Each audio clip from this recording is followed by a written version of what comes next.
Dekat China, pemeriksaan sangat ketat.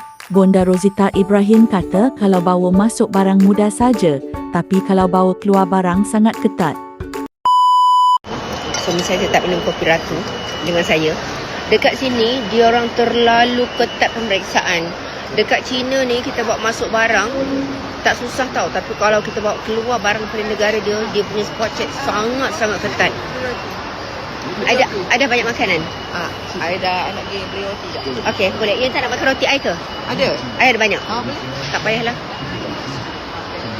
Saya suka travel sebab nak tengok budaya dia orang.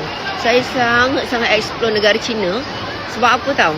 Sebab saya kagum dengan cara mereka membangun. Sumpah saya sangat kagum cara mereka membangun. Sangat-sangat hebat cara mentaliti mereka. Dia dahsyat ya. Stesen kereta api dia besar. Stesen kereta api dia orang memang terlalu besar dan terlalu laju.